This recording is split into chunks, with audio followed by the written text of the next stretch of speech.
Þetta evran.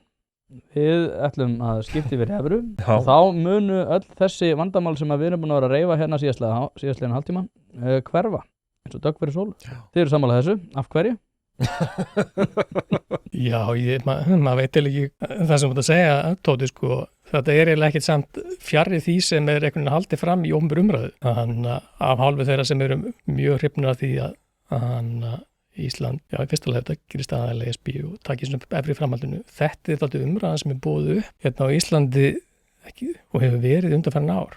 Þetta kynnt sem töfur á lausn við öllum vandamálum Íslendinga. Og ég skal viðurkenna að það eiginlega fátt umræðuefni hér á landi sem einhvern veginn fær blóð til að renna raðar og gera mig pirraðan eins og þessu umræða.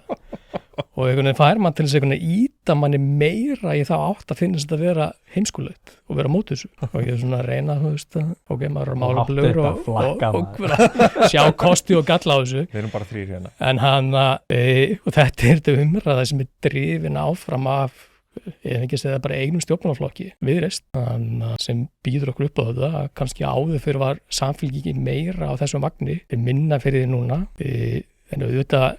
Og þetta er svona óheppileg umræða vegna þess að hún veldur því að við hérna á Íslandi, við ræðum ekki rætur vandamálna sem við að etja, sem eru bara mjög hversdagsleg vandamál, en einhvers veginn vandamál og eru stór og eru lausnir við, en í staðan fyrir að ræða þau atriði, þá förum við einhvern veginn strax fram úr okkur erum við komið þarna. Og við erum farin að trúa því að með því að taka upp aðra mynd að þá munum vextir verða hérna alveg stórkostlega lágur, eins og það sé per se eitthvað markmið í sjálfu sér. Það ágættir að markmið í sjálfu sér með lægstu mögulegu vexti.